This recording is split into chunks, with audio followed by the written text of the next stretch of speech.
911 call center in their jurisdictional area. And at that time, we had cities, counties, hundreds of 911 dispatch call centers across the Commonwealth. And then the cell phone came. And as more and more providers of cellular service came into being, it got to a point where the local governments got together and said, okay, we cry uncle. It's so hard to try to collect and set fees on different providers. They determined that it would be best for the state to take over the wireless aspect. So in 1998, the 911 Services Board, at that time it was called the CMRS Board, was created, and a fee was established to help fund 911 on a statewide level. And that led to a lot of intra-county consolidation, and we ended up with, in most situations, a county has their own one PSAP per county. PSAP is another name for a 911 call center. It's public service, public safety answering point. Okay, so the role of the 911 Services Board is to collect and distribute the wireless 911 surcharge, which is a fee, not a tax. It is a fee because it's used exclusively for the provision of 911 service, and it is a restricted fund. And that fee is 70 cents a month. That is a fee that was established in 1998, and that fee has not changed since 1998. In 2006, legislation was passed that created a separate fee for prepaid services. And at that time, prepaid meant you went into a convenience store, or Walmart, gas station, bought a calling card that had a predetermined number of minutes or hours or data on it. And as that expired, you went and recharged that card. And so a separate fee was eventually created to capture those types of transactions as separate from a normal monthly contract, your AT&T, Verizon, T-Mobile, Sprint bill. Pleased to report that of every dollar that is collected from the wireless 911 surcharge fee, 97.5 cents goes right back to your local 911 call center in one way, shape, form, or another. And that is done through statutory formula. 85% goes out in two different pools. One of them is called the pro rata share. That is essentially one share per PSAP.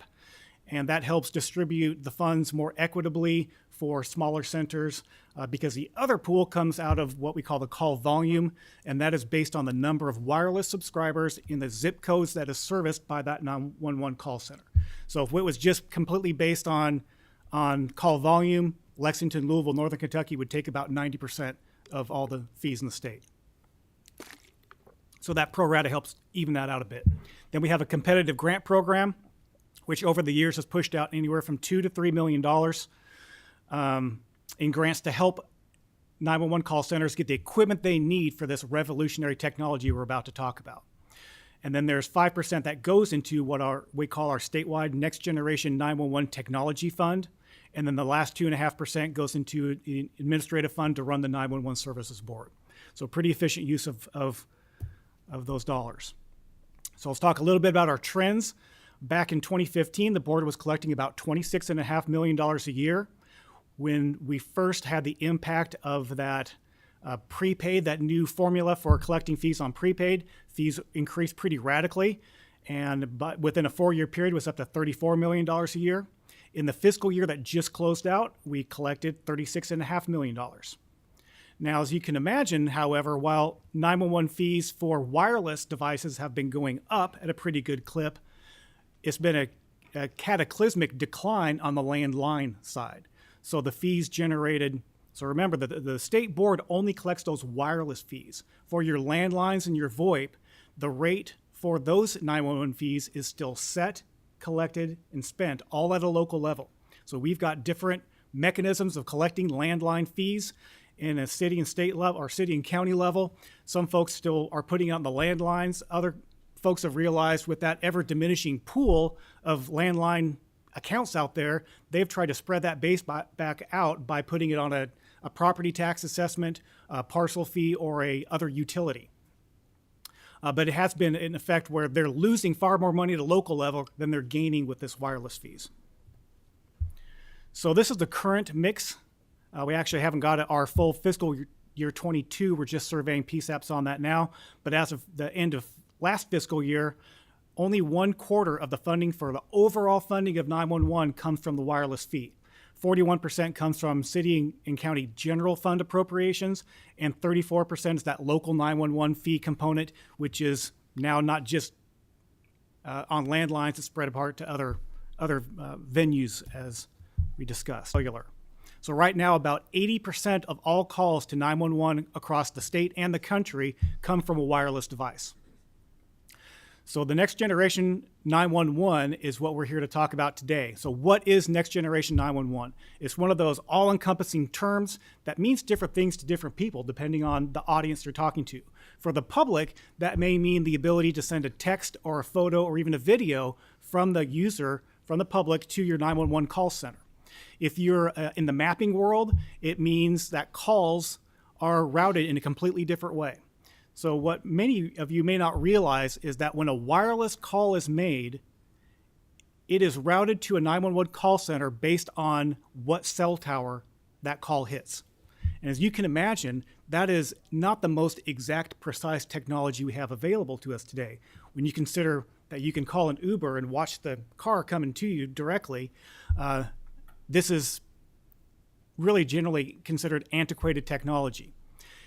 In a next generation 911 environment, the wireless calls are routed geospatially, which means when the call is made, a location is determined based on the caller.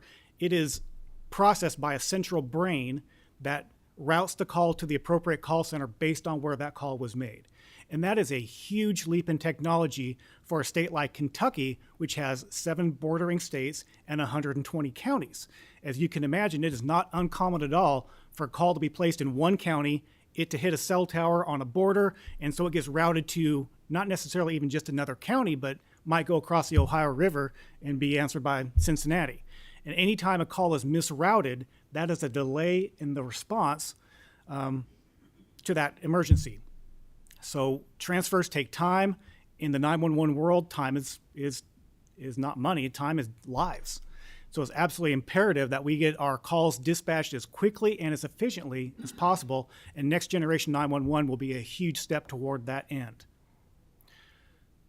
And the other element to it, if you're an IT geek, is the connectivity of all of the call centers onto a single network. So in an instance where you've got a natural disaster, as it is today, every 911 call center has a backup facility or a backup PSAP that'll cover their operations if they go down. So if there's a tornado in western Kentucky, luckily that one spared the call center out in far western Kentucky. But a lot of folks did lose functionality. So they rely on their backup facility, which is often a KSP post, or it could be a neighboring call center. But what if that incident is regional? What if we have an earthquake on the New Madrid Fault that affects not one area, but multiple counties? And then all of a sudden you've lost your backup and your backup's backup. In a next generation 911 environment, the call routing with a flick of a switch can be routed to any other call center on the network. So it's a huge step forward in redundancy and backup capabilities. But it all comes down to, as I mentioned earlier, that geospatial call routing. So next generation 911 does not and cannot work unless you've got accurate, updated mapping, because that is how you route the calls. And although Kentucky is not as far along on the next generation 911 path as some of our neighboring states and some of the other states across the country, sometimes it's in your benefit not to be that trailblazer, because there are a lot of other states out there that got really enamored with the geospatial call routing and the IP connectivity and spent millions of dollars creating their network of connectivity, only to determine a year or two down the road that our mapping is junk, and they couldn't feed their PSAP's data into that central brain because they couldn't trust their mapping. So Kentucky is sometimes it's good not to be first. We've learned a lot from what other states that have gone before us, not only what they've done well, but what they've struggled with. And so we're taking that knowledge to adopt a different strategy for our own state deployment. All right, so what are some of the challenges that we're going to face as we try to get to this next generation, next 911 on a state level? First off, the funding, right? We've got this ever diminishing landline fee at a local level, which is making the funding of your city or county's 911 call center a struggle. There are very few PSAPs that operate in the black on a regular basis because it's a tight area. It doesn't pay real well. It's hard to retain staff. And especially when at a generally good economy, that we've had for most of the last 14 years. In a job industry like 911 dispatching can be a tough sell. It doesn't pay great. It can be very high stress. You can end up on the other end of a call where someone's having a heart attack and there's literally dying before you. And there's all you can do is resource other first responder entities to them, but it can be a very stressful situation. And then the 911 Services Board, as we've been getting ready for next generation 911 and knowing that the mapping is so important, we've put extra conditions and protocols for them to follow to make sure that they get their mapping up to standards so we can do this deployment on a more efficient basis. So what kind of resources do we offer? We have a competitive grant fund. Again, it's between $2 and $3 million. It currently is at $2.5 million moving forward. That goes out to help your 911 call centers get the equipment that they need to be next generation 911 ready. And we also established the Next Generation 911 Technology Fund. That was done in 2020 by Representative Blanton, who was just sitting there a moment ago. And that redirected a sunsetting fund that had been used previously to help our wireless providers recoup the cost of rolling out wireless technology. That was redirected and sunsetted into our Next Generation 911 Technology Fund. Last year, with a legislation passed by or sponsored by Representative Hart that came through this committee, we bolstered that fund, doubled the amount of money going into it from 2.5 cents of every dollar to 5 cents of every dollar to establish the foundation for our funding of our next generation projects. And then federal grants. So we qualified in 2019 for a $3.6 million statewide next generation project, and that allowed us to lay the foundation and jumpstart our statewide efforts. That was in the form of $2.2 million from the federal government. There was a match on that of $1.4 million. That came out of the board's administrative fund. It was not appropriation from the General Assembly. It didn't get added to any budget that was put in, and it didn't come out of the PSAPs. We had built up a surplus over the last several years through efficiencies that we did within our 911 Services Board, that we were able to put that entire local match out of our administrative fund, and we're thrilled to be able to do so. So what did that grant program do? Had 5 different elements to it. We were operating under a Next Generation 911 state plan that was first drafted in 2009, hadn't been touched since. Very antiquated. So that was the first priority, is give us a roadmap to help us adopt this technology in an efficient and effective manner. And then we knew we had to invest heavily in our statewide GIS mapping. And we wanted to come up with a unique concept called a supplemental data portal. And I'll get into that a little bit more in the future. And it was essentially a way to lay a foundation for the ability to exchange information amongst our 911 community statewide before we get to that full network that we talked about earlier with the EZNet, as it's known. Another element was Kentucky has a wonderful program. It's called Kentucky from Above. It is facilitated by the state's Commonwealth Office of Technology's Division of Geographic Information, and they fly the entire state and get 6-inch high-resolution aerial photography that they provide out to everyone free of charge. So we took some of that money and did some of the funding for one of the flyovers in 2021 to help that statewide effort of getting high-resolution imagery to everyone. That effort, by the way, started in eastern Kentucky and has been flying west. And the last one was we wanted to help our local PSAPs that maybe needed some assistance getting their mapping up to snuff, to give them resources to help them hire out the ability to do that on a contracted base or however they determined. Because you can imagine entity like Louisville, Lexington, they have their own GIS teams. They've got departments that they can rely on in-house within their PSAP. Even Owensboro has its own GIS staff. When you go to our semi-rural counties, they may be looking at a county GIS division or that can provide them some assistance. And you go to our really small counties, they may not have a GIS expert in the entire county, and they have to contract that out. So we want to do whatever we can to get them the resources to get that information next gen ready. All right, so this is the only technical slide I'm going to throw at you, because this can be a very deep technical discussion because it gets involved into network engineering and for the benefit of all of us. We've got this one slide that shows the data flow that we wanted to create in Kentucky that was really unique in Kentucky for the country, because it is a circular data flow. So as it had been in the past, and as it still is in many states, the acquisition of that mapping data is done at a local level. So your call center is responsible for their own mapping data and the validity and the accuracy of that. But when that data is created, it is then siloed within that PSAP, and generally speaking, not shared with anyone else. So you've got right now an incident that may start in Morgan County, but may trickle across the county line. And if that happens, that neighboring PSAP may not have the mapping information of where that came from, and it can be confusing and lead to delays in response. So we wanted to create a situation where everyone was sharing their mapping information with everyone. So that data is, if you have a question, Senator? Oh, okay. Feel free to interrupt anyone.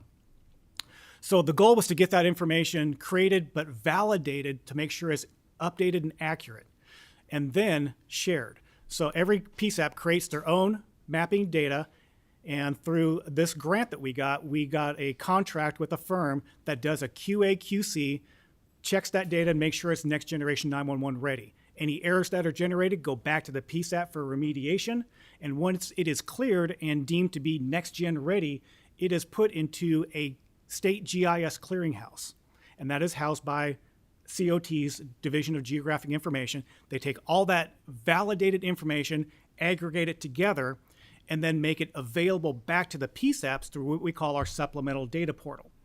And at that point, it is displayed in every call center through another contract that we entered into to provide a mapping solution that essentially gives a window to show not just their own validated map, but everyone else's maps.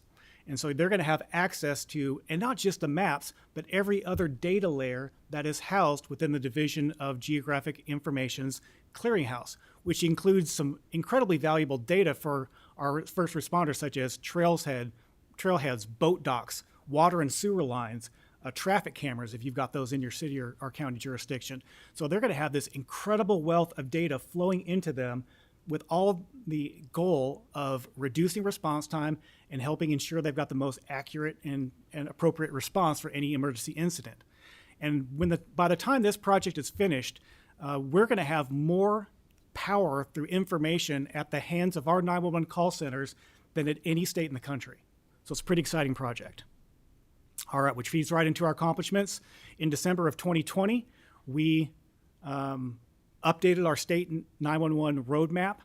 December of 21, we were able to contribute funding to fly 10 counties covering more than 4,000 square miles, got as far west as Muhlenberg County. In 2022, they plan to fly the last batch that'll close out the state, and then they're going to start the whole process over again. In March of this year, we distributed 700 monitors and computer workstations that we are dedicated to this supplemental data portal. We wanted to make sure that every 911 call center had the ability to have a dedicated monitor to show this super-powered mapping solution. And so we provided the resources for them to do that. As of May, just a couple months ago, all 111 board-certified PSAPs had done their initial GIS upload. And it was such an exciting project that we were invited at a national 911 conference that was held in Louisville last month to do a presentation on our supplemental data portal and our circular workflow to show the rest of the country what cool things we're doing in Kentucky, which is pretty good that we're able to show how we're leading the country in some ways. So it's an exciting presentation opportunity. And as of this month, we have 21 PSAPs now that have been deemed critical error-free and are next generation 911 ready. So we're making this display, again, available to every PSAP out there. We're rolling it out as we speak. So they're going to be able to, right within, I'd say 30 days, every PSAP is going to be able to look at least 21 counties' data. And the goal, of course, to get all 100 counties in there. And the board continues to provide resources to help folks get their data ready if they need assistance from the board. All right, so what's next? We have done a tremendous amount for laying a solid foundation for next generation 911 in Kentucky. We're investing heavily in our mapping data. We've got that circular workflow. We're providing resources through information and data to our 911 call centers to give them power at their fingertips.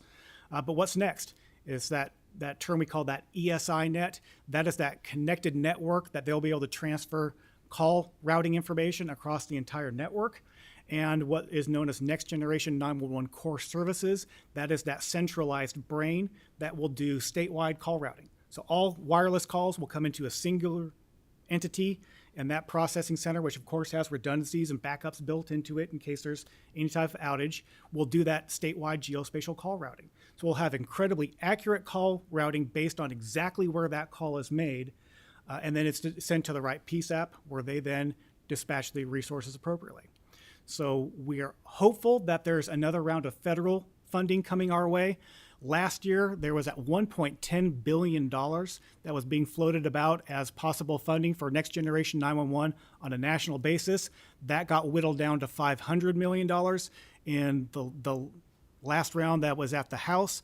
And unfortunately, that was not part of the infrastructure bill that passed Congress and remains floundering.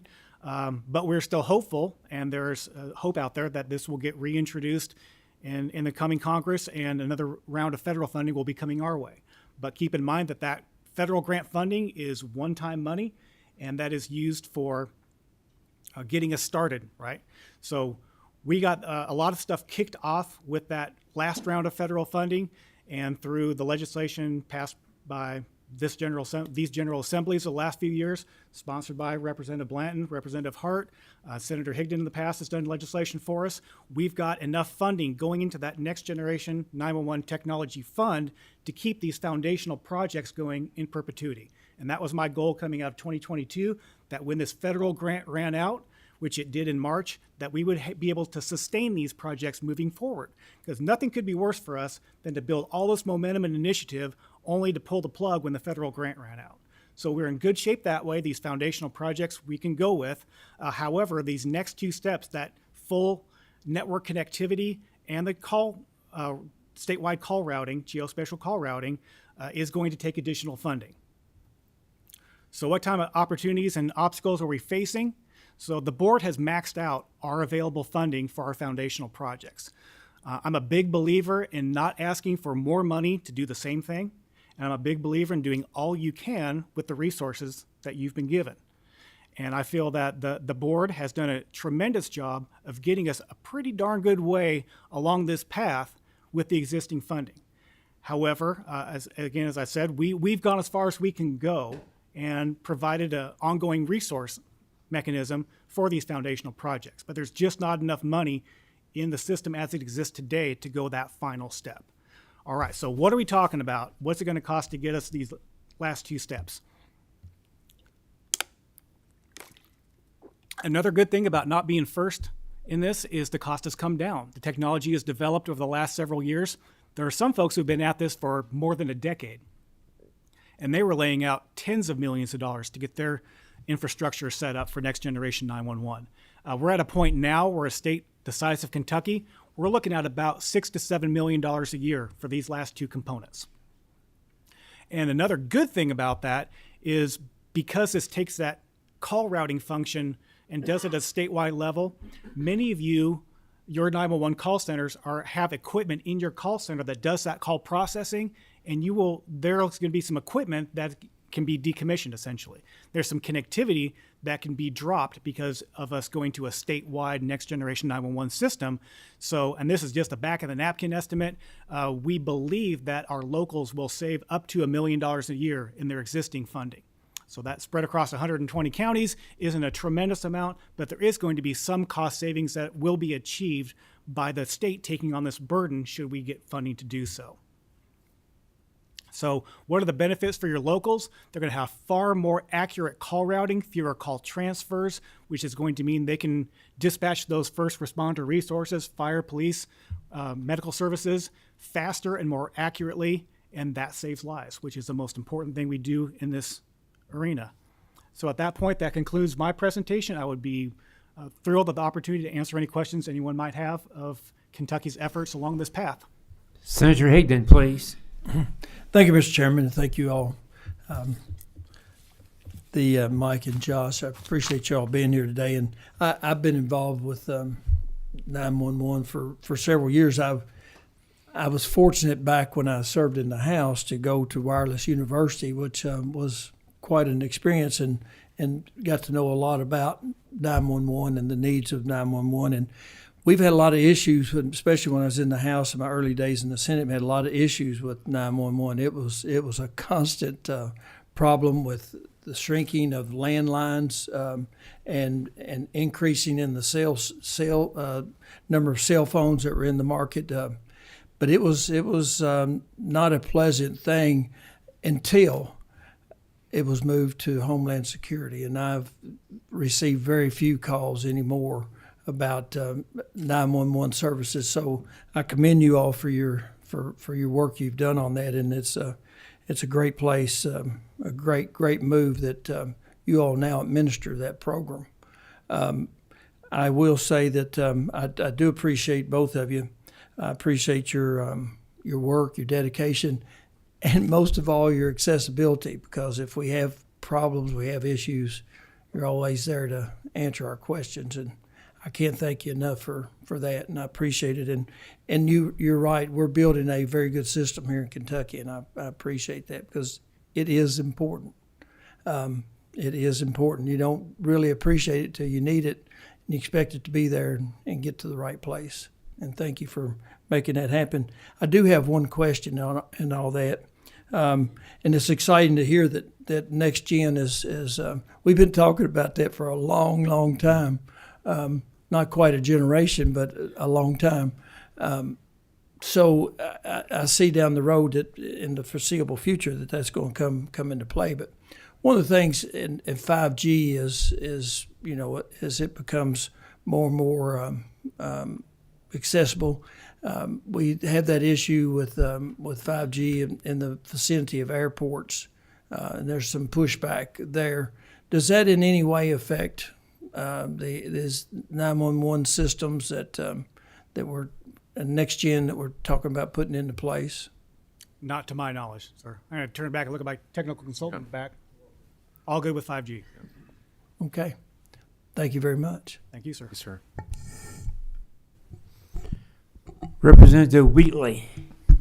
Thank you, Mr. Chair, and thank you, gentlemen, for being here again. And I've heard a couple of these presentations, a couple of simple questions, and I'll ask them both at the same time so we can move forward. What is the timeline for when we will be in full effect? And prior, perhaps, to that would be, is there will it all go into effect for the whole state at the same time, or will systems start going into effect perhaps in the metropolitan areas or wherever before the whole state is under the operations of Next Gen? Thank you. Great questions, Representative. Thank you. So first off, when we will go to the next step is when we can get legislation passed that will increase the funding that will allow us to enter or execute an RFP and get some proposals from some vendors to find out who can give us the best next generation 911 system at the most effective and efficient price. So funding is a key. Where, as I said, we've got 21 counties now that their mapping is essentially next gen ready. But I'm really glad you brought that up about the cutover, because what's important for you all to understand, and what a lot of people, especially in the public, aren't necessarily going to get, is it's not we turn the switch on and the next generation core services and turn everything else in the legacy system off. It is a process where you have to maintain both systems for a considerable amount of time while you can verify that you've got that 100% effective and operational. So there is a period of time where you're essentially cutting over off that legacy copper-based system onto that IP-based network system, and that does take time, which is why, again, we're investing so heavily in that mapping on the front end to make sure that the mapping isn't the holdup. But there are currently a number of connected networks that do that call routing. It's still cell tower-based, but it's done in a more regional manner. There's 5 different networks, essentially. There's one in Northern Kentucky, there's 2 different AT&T networks, and there's one that's essentially based out of Louisville. It's got a surrounding counties of satellites, And in all, there are more than 80 of our 100 and now 17 certified call centers that are part of some type of regional system. So those will be cut over in clusters. So with all of our projects, we do them we can do them in groups, and it all really depends also on what vendor we end up going with. There are some that may try to connect these existing networks together to form a network of networks, and there are other solutions that are out of the box, statewide solution that you just plug in and are good to go once your data is validated. So all that to say, it could go many different ways depending on the proposals we get when the funding is on hand to be able to issue the RFP. If I might, Mr. Chair, just follow up. So, there are other states that are currently next generation full operational. Is that correct? Yes, Tennessee and Indiana are both have statewide next-gen systems. Okay. In your experience, from the point that where we are now to the point that where we will be ready to start to cut in, is there just any kind of timeline?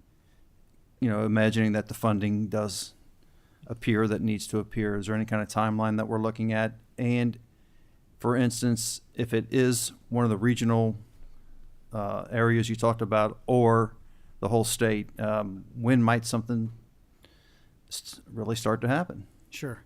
It feels like that. On the one hand, I feel confident that we've made more progress in the last 18 months than the last decade. But then on the other, to your point, we've got to secure the funding first. The RFP process can be 9-12 months in and of itself. And this last 2019 grant that was announced in August of 2019, we didn't sign contracts until March and June of 2021. Now, part of that was COVID related. Part of that was just the challenges of procurement of such a complex project that was really cutting edge and new because we were charting new course. But assuming that the contracts is in place or contracts are in place, it could be 18 to 24 months is a typical time when you start seeing a large number of folks cutting over. And there are states that have been at for years who might still have one or two counties that are stubborn holdovers that just can't get their information together or do the technology or cooperate with the state effort to get them onto that network. So some states are more easily brought along the path. We have part of the legislation that we passed last year, actually this year, had a provision in it that said if it is a board-funded statewide Next Generation 911 project, you must participate. So that is it's essentially the stick that says if we're going to pay for it, you got to do it.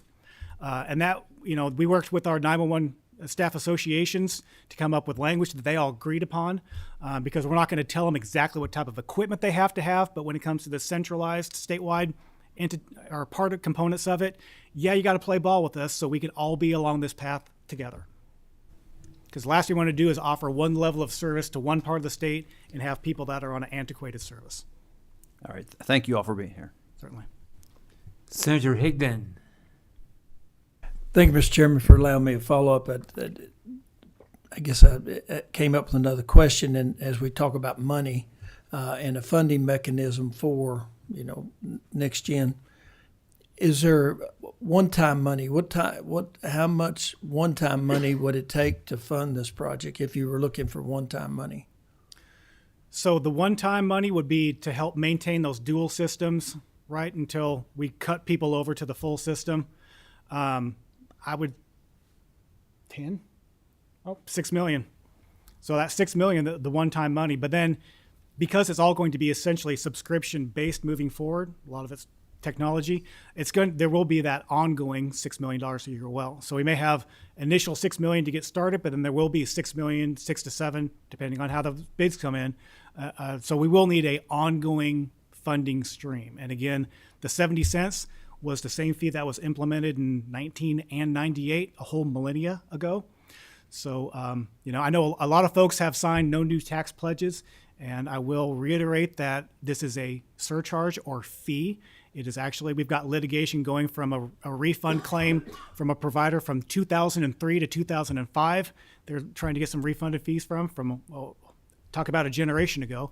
And that case got bounced back and forth jurisdictions because of that fee versus tax issue. And it was ruled upon by the Kentucky Court of Appeals that affirmed that the 911 surcharge is a fee because it is not, doesn't go into the general fund.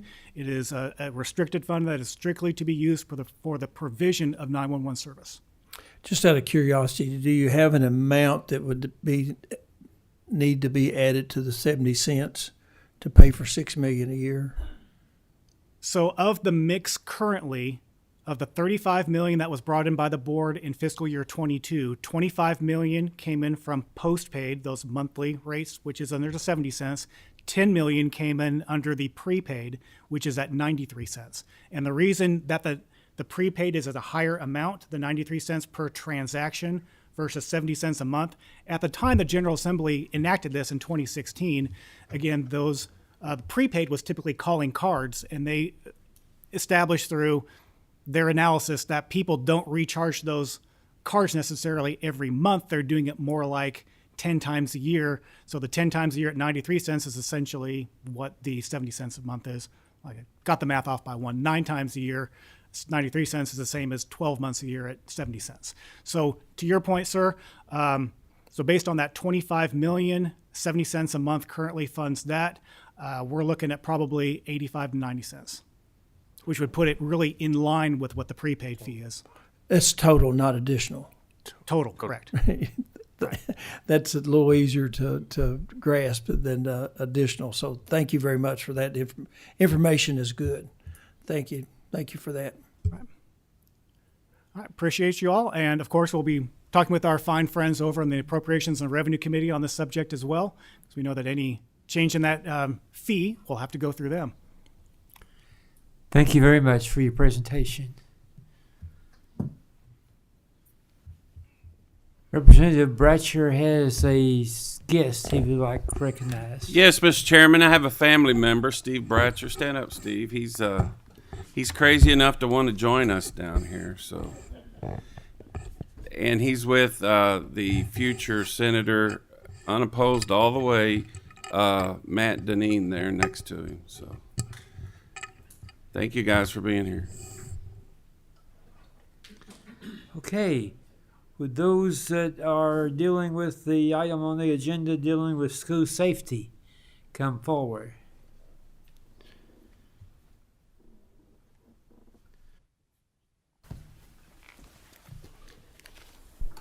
Okay, identify yourself for the record and then proceed with your presentation. My name is Jeremy Harrell. I'm the founder and CEO of Veterans Club Incorporated. We're a nonprofit that provides healing, recovery, vocational training, and assistance to service members, veterans, first responders, and their families, based out of Louisville, Kentucky. The presentation that I have today is to plant the seed for thoughts of allowing veterans to assist law enforcement when it comes to school safety. There are a lot of benefits, I believe, to this. Number one, we love to serve, and oftentimes when veterans transition out of the military, they're looking for their next way to serve. They have training, hundreds of thousands of dollars of training that can assist. There's opportunity for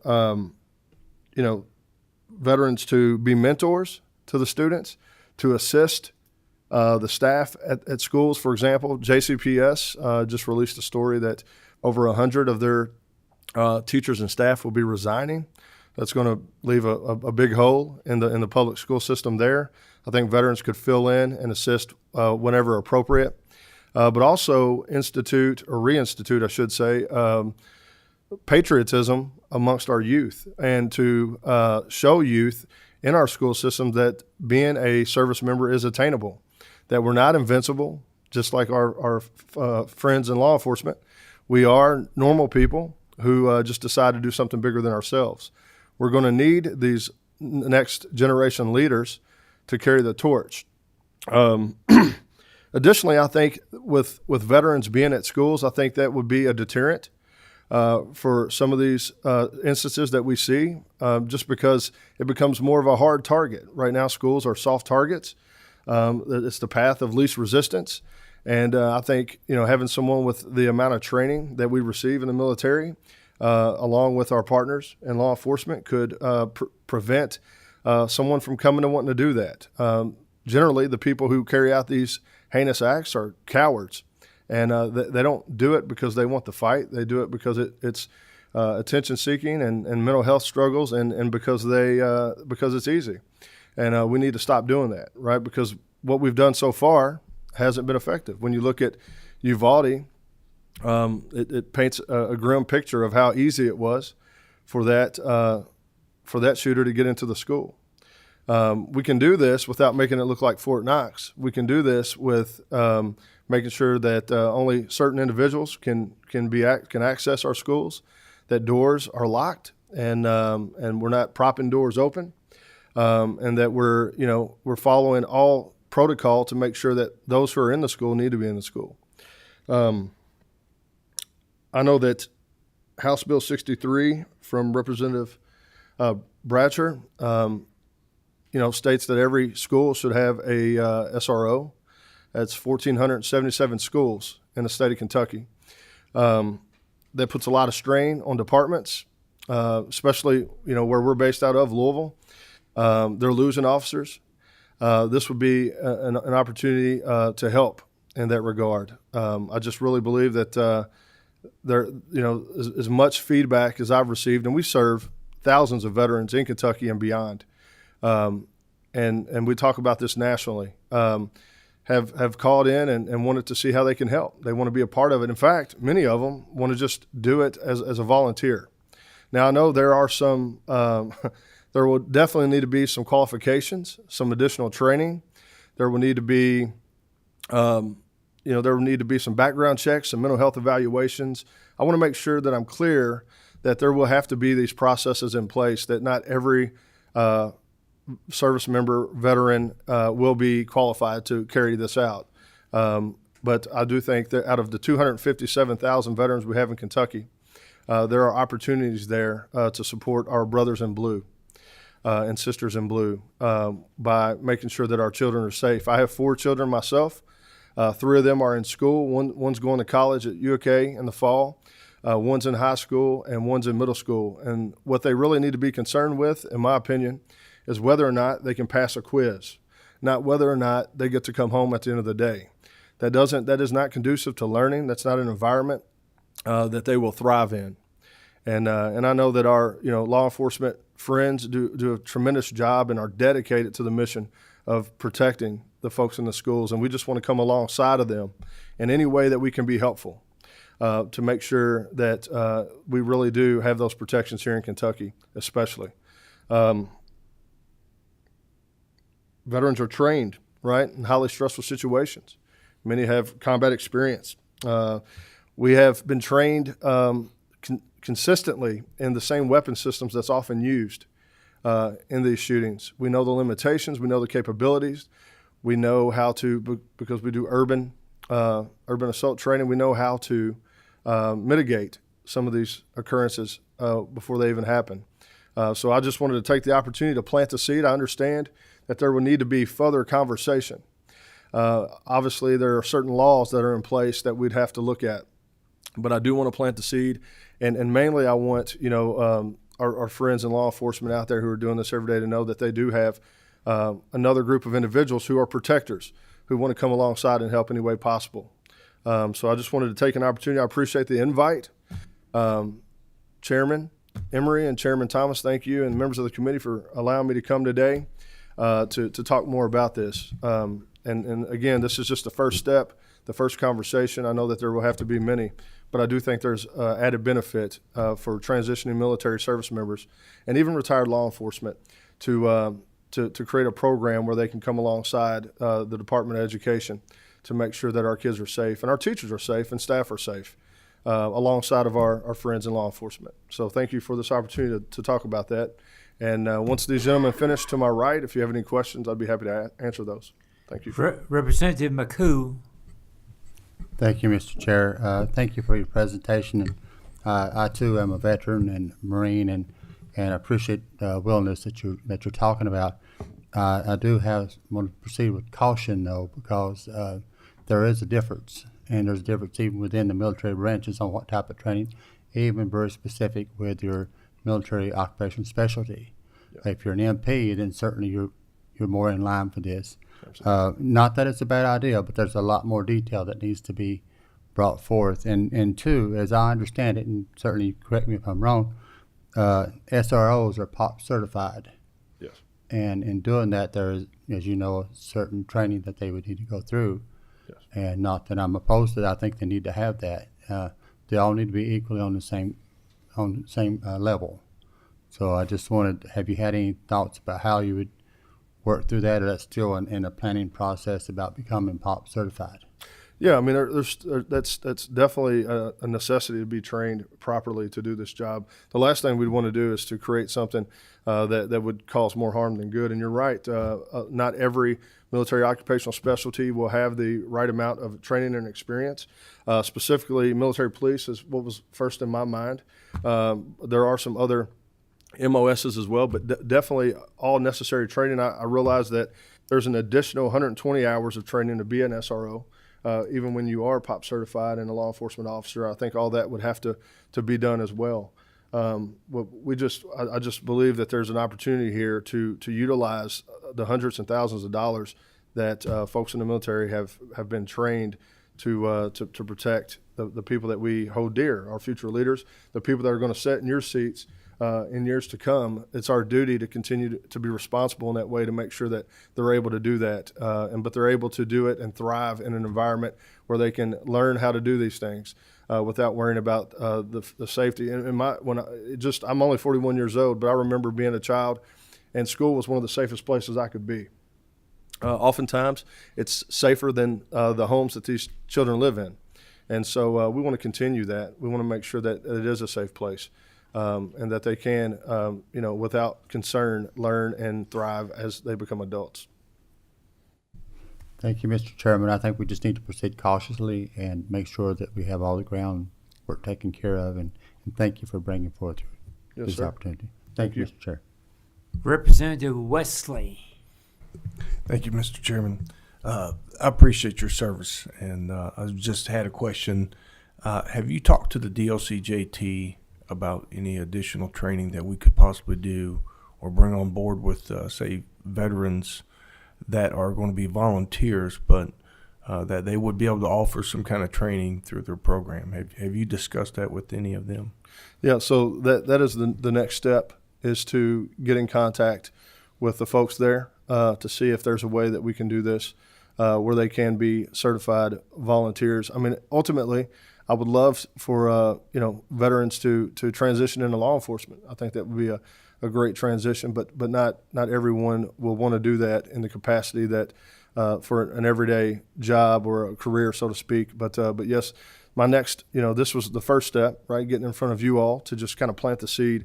The next step is to do due diligence and making sure we talk to the appropriate people at DLCJT to make sure that this one can happen, and however we can make it happen, but make it be beneficial, not create further issue or any kind of burden, but to see if we can just, I'm really passionate about supporting law enforcement. They've been through so much over the last few years, and then what we just heard here today.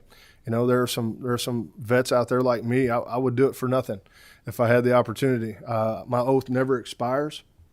I wish to God that I could be in a situation to help in that way. And so I just, with that in mind, and then talking to the veterans that we serve, which is, thousands, and them just saying, I'd love to somehow, in some capacity, come alongside and just do something to make sure that these things don't happen in Kentucky. Appreciate that. And thank you, Mr. Chairman. And I'm also a Marine Corps veteran, and I would also volunteer being 0311. Thank you, sir. Thank you for your service. Do I have any other questions? Seeing none, thank you for your presentation. Thank you, Chairman. I'd like to call on Co-Chairman Thomas to discuss our... Yeah. What's that? James Mangles. Oh, yeah, we got two more presenters. Okay, go ahead. We do. Thank you, sir. I'm James Mangles. I'm the Director of Student Services and Personnel with Trigg County Public Schools. I'm an educator of 33 years who had a conversation with Representative Thomas at an event, and now I'm ending up here talking to representatives and senators. I shared and am willing to share some of the things that we've been doing at Trigg County for quite some time before Senate bills mandated such things. We have been prepared and have evolved our emergency response plans and have planned out large-scale events, things that Mr. Wilcox, who our state school security marshal, is aware that we're doing as well. We have evolved as a school district that when I first came in 2006, this will never happen in rural Trigg County, to a system that has prepared for tragic events and will be prepared, and we will continue to modify our practices and procedures to address that. Prior to House Bill 63 passing, we had an SRO in 2018 in a collaborative discussion on school safety that involved all our constituents. We made a commitment as a school district to have a second SRO. Our partnership is with the Cadiz Police in regards to that. Last Thursday evening, we signed an agreement with the Cadiz Police for a third SRO. However, that comes at an expense. We are about $160,000 in salaries alone. We have another $7,500 in leased equipment. That's a commitment our district makes. Not every district can do that. There is a sacrifice that's put on Cadiz Police as well, trying to locate qualified individuals to serve our SROs. But our campus has changed in the last 17 years. We're in the process of another renovation. We are unique. We're basically 5 schools on one campus. We have clarification around that bill, and a little bit more now. One SRO we told would be fine because it was per campus. Clarification came yesterday. That is one basically per building. So there's another expense that may be coming along to get to the 4 SROs that would adequately serve our district. We don't receive a tremendous amount of financial support in regards to that. The major impact is on our general fund. We receive about $43,000 in safe schools and another $10,000 to $15,000 in Title V that could be used for those things. But we take school safety very seriously. I'd be happy to answer any questions pertaining to what we do, what we've done, how our plan has evolved. I can't talk specifically about our procedures, talk about the impacts. Had some questions in regards to what we feel as far as teachers carrying weapons in class, firearms. My personal opinion, large majority of our teachers don't go into education to defend a classroom. There are very few people that I would trust in that process. We do have some military trained personnel on our staff. Those are the only individuals that I would think in the remote, if that ever went further, that I would trust in that capacity. I can legally carry as the DPP in the district, and I don't because of the fact that I would feel that I would be a liability with a firearm, even having to deal with that type of situation. We're a small district, approximately 1,900 students. Hopefully open borders will have increased our enrollment for this upcoming year. But I know that if I had to respond, I know what I can do with our emergency procedures. I don't know how well I would react to a student bringing a weapon onto campus and actually having to neutralize that situation. I have no hesitation that the individuals that we have hired as our SROs will respond and will respond appropriately and will neutralize any kind of threat on our campus. There's no question in my mind of that if that time ever comes. And it's not if, it's just a matter of when. Be happy to answer any questions. I did bring Chief Wiggins with us. He is a 30-year veteran and has really kind of seen our SRO process evolve with Trigg County Schools. For Representative Dossett. Thank you, Mr. Chairman. I want to appreciate all of you for being here today. I was having a conversation with my wife just the other day pertaining to what you're doing with the SROs. Interesting looking there at military personnel. Of course, the opportunity not only of increasing more applicants that are females, because my wife mentioned with our granddaughter, we want to make sure that we have females there performing this task as well as males. So, and I'm very appreciative that we're looking at having the discussion about those with military experience, myself representing Fort Campbell. Appreciate Representative McCool's what he brought up about the POP certification, and it's something that we will have to look at. And I have a piece of legislation that I have already had drafted.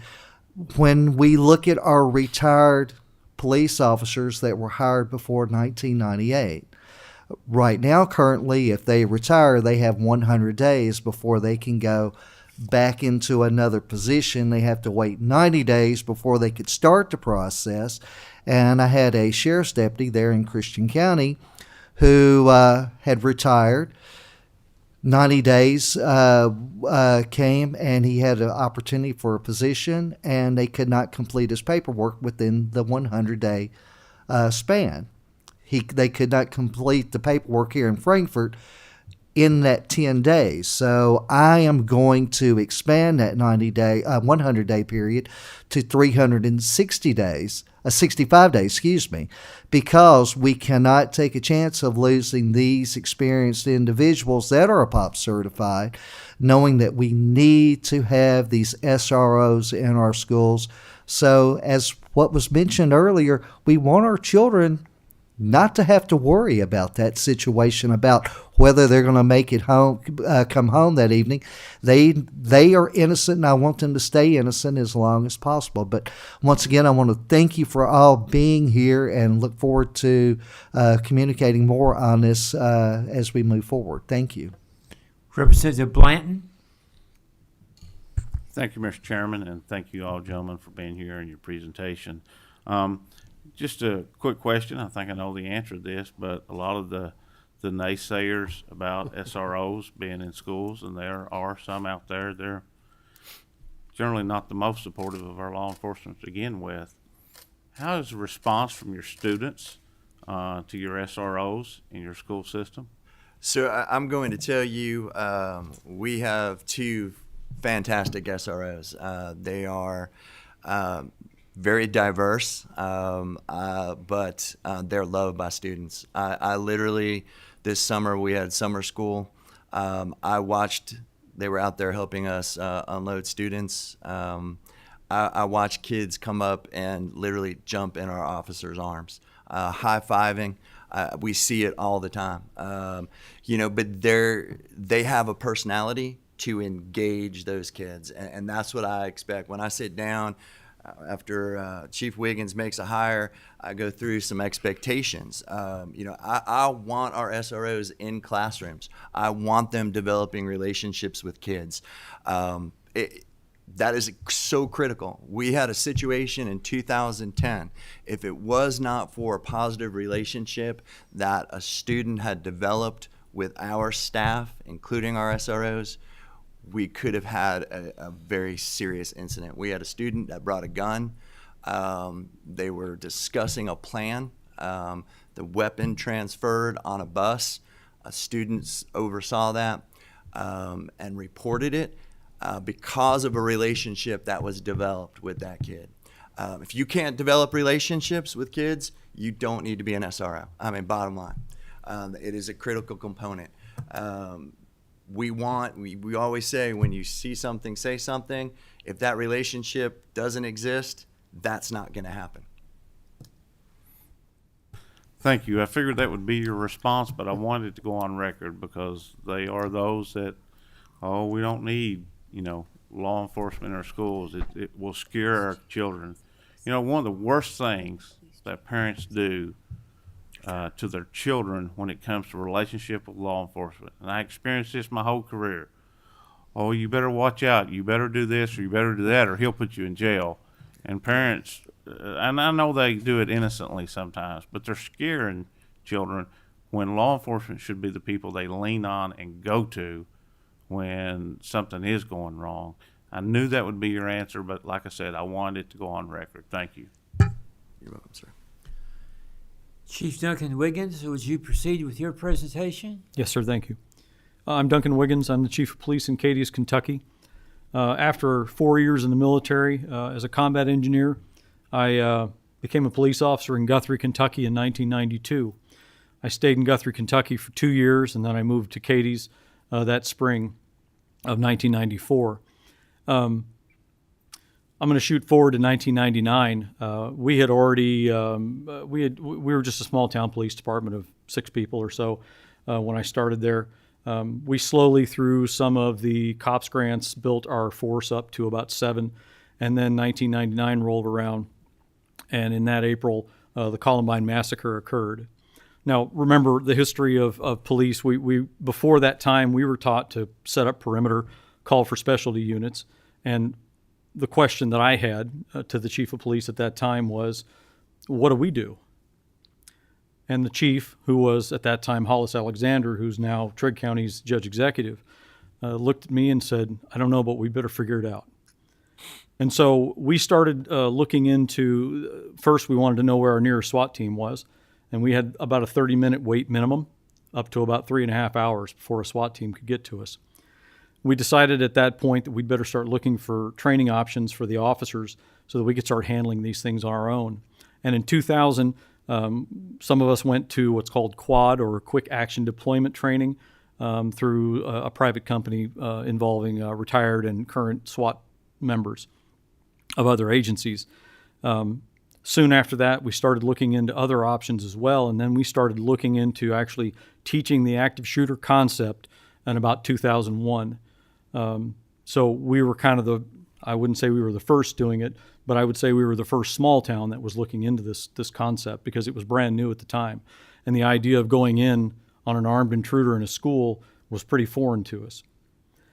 From that point, we started working directly with Trigg County Schools to ensure that on the 11-acre campus, where there's as much as 2,600 people at one time, that our small city, inside of our small city, was as secure as possible. From that point, we have provided an active shooter training course every year since 2004. We started a patrol rifle program in 2001, and we were some of the first patrol rifle operators that we had that were in small town police departments. One of the biggest problems with that was just simply the idea of it, having high-powered rifles in a school situation, and people not understanding ballistics didn't consider it a safe option. And we had to work with that and show them that it was the most safe option. We started using other training companies. The big one right now is Alert, Advanced Law Enforcement Rapid Reaction Training.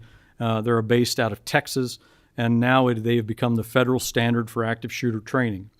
I attended Alert in 2004 along with some of the other officers, and we started changing our tactics again. And this is a flow. This changes constantly. We started thinking about the idea that some of these trainings they require 4 officers, and we're a 10-man police department. Okay, most of the time there's going to be 1 or 2 that show up. So we had to start changing our training to 1 and 2-man concepts. So that training continued, and then in 2010. 2 students decided to exchange a handgun on a bus, and they reported it to the staff. And because of the training that we required our officers to go through, and we continued to upgrade, it took us 22 minutes to have both suspects and the gun in custody. And the only reason it went smoothly and the only reason it went successfully was because of the training that we had received. We have had officers that have gone to active shooter training instructor courses. We currently have officers that are TCCC or combat trauma certified instructors also in the department. So we've upgraded our training over the last 20 years to ensure that not only are our officers trained, but most of our officers are trained as instructors, and those are the best kind you can get, the ones who can teach others. We have an incredible staff. I have one of the best small-town police departments in Kentucky. I'm absolutely convinced of it. And I'm convinced of it because of the men and the people that have backed us, the city government that has supported us, and the school system that's willing to work hand in hand with us. Some of the things that we see right now that are going on, well, we're having a hard time getting people into DOCJT for classes. I think that comes from a problem with the workforce, people just not going to work. I think that has something to do with funding. And what we need to do is we need to do two things.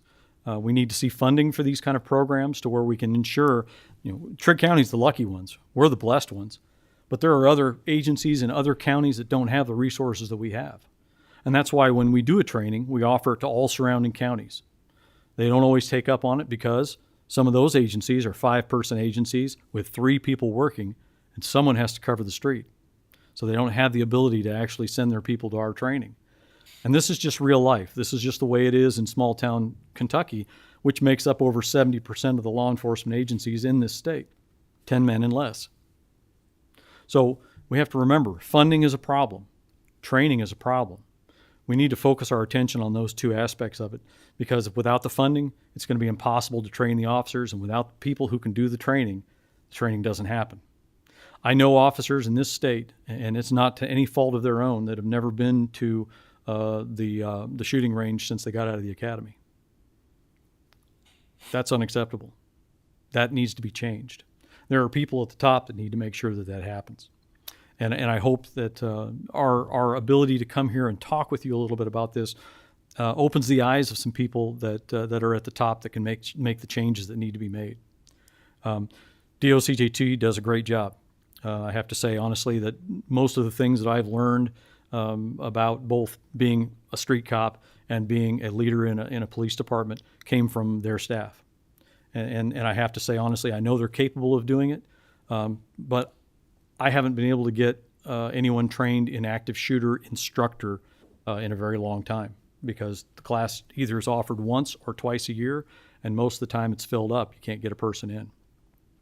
So providing those kind of training services by DOCJT would be a huge help for small departments. And then being able to train instructors to come back to their agencies and teach those courses to their officers also saves time and money. The most important asset Trigg County has is the 18 to 1900 kids that are on that campus, and we take it seriously. We know that everyone else takes it seriously as well, but we have to provide them with those services that they need in order to train the officers to protect the people on those campuses. I'll be happy to take any questions you might have. Do we have any additional questions? Yes, Representative Sharp. Thank you, Mr. Chairman. Gentlemen, thank you for being here today. And as an active duty retiree, I appreciate everything you're doing. And that sounds like you're going to put some controls in place to make sure you get the right people and doing the right thing in the right jobs. One of the other things about military folks is they're trained from day one to have a security mindset, to pick up on things like an unlocked door, which we saw in Texas. And so I appreciate everything you're doing. I like what I'm hearing. I've seen this in Israel, and matter of fact, I've seen teachers carrying in Israel.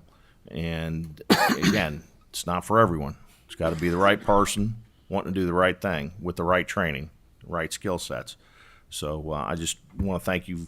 And one of the questions I do have is, have you guys hit any resistance to this concept?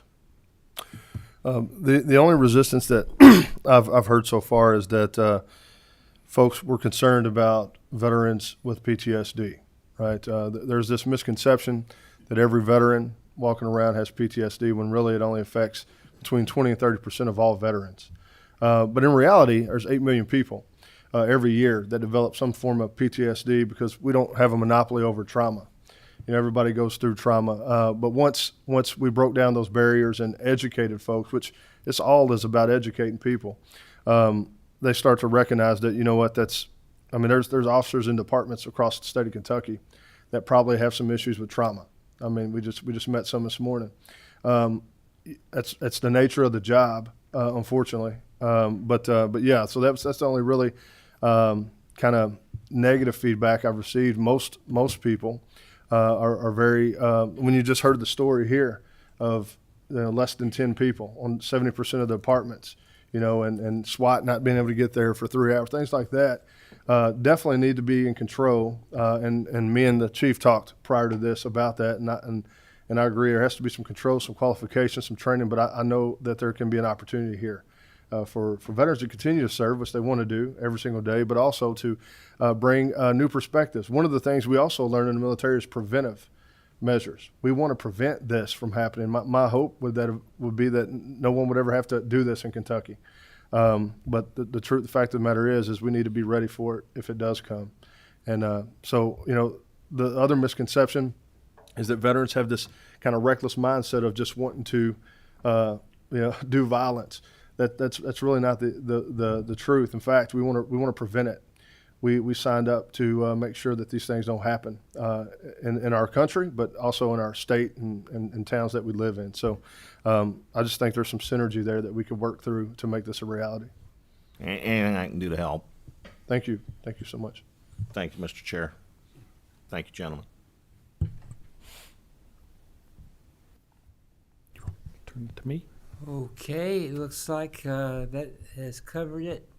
I see no further questions. I'd like to call on Co-Chairman Thomas to discuss our next meeting. All right. Well, first of all, guys, thank y'all for being here. I know Chief Wiggins and James Mangles, y'all now know the drive. It's about 3.5 hours for y'all probably, and I appreciate y'all coming. But be careful going back home because that's when you kind of get tired there. So, but appreciate all y'all do. This is a discussion that I thought we needed, and appreciate y'all's input in it, and we will keep working through the interim and hopefully maybe even legislation coming up next year. I did want to mention just a couple things, and Chief Wiggins, if so, and I'm going to have Jessica send out a reminders notice to committee members. He mentioned the Advanced Law Enforcement Rapid Response Training, which is, let's just call it ALERT. It's a little easier. And they're actually blessed by having them coming to Katie's on December 19th and 20th and December 21st and 22nd. So there's 2 actually separate courses. And he did tell me that it would be okay for us to invite anyone that wanted to come down and kind of see what's going on and look into that and see what kind of training that these men and women are getting. So I'll have Jessica, as it gets a little closer, I know it's not until December, and that's around Christmas there, but I'll have her send out another notice if there'd be any senators or representatives that might want to go down and observe that. The other thing is our next meeting is going to be August 22nd. A lot of our meetings are actually going to be at the fair that week, later on in the week. So what it did is it freed up August 22nd where there's no committee meetings later on after lunch. So we have really the whole day. So I just wanted to let y'all kind of preview in on what we're doing. General Lamberton, who is our Adjutant General for the Boone National Guard, is going to come and speak for about 30 to 45 minutes. We are going to he's going to line up some little vans, and then we're going to start the meeting at 9 o'clock instead of 10, just to give us a little extra time. But we're going to jump on some of these little vans and run over to Boone National Guard and tour there. They have some demonstrations set up. Some of the men and women that are keeping us safe we'll be able to talk to. Might even be an opportunity to have lunch with them or so. But we're still working out on all the details. We will hope to have you back by 11:30. So it'll actually be about 30 minutes earlier than a typical meeting, but we'll start a little bit earlier. So just want to let y'all know that's going to be August 22nd, and Jessica and we'll get all that information out and everything. So, Mr. Chairman, I think that's all I have. I was stalling for Representative Massey. He's been texting me trying to get here in time, and he said he's coming up Capitol Avenue. So I don't know if he's going to make it or not, but I'll leave it in your hands there. So thank you, Mr. Chairman. Does he have a presentation to make? He Or? doesn't. He's texting me that he's trying to get. He even sent me a picture of Capitol Avenue, showing where he is, and that was a few months ago. So he's trying to get here. So I don't know if you want to hold the meeting open for just a sec and dismiss everyone else, or look at him there. There he is. I think he's trying to record attendance. I listened to the whole thing. Okay, is there a motion to adjourn? I made it. So moved. Is there a second? We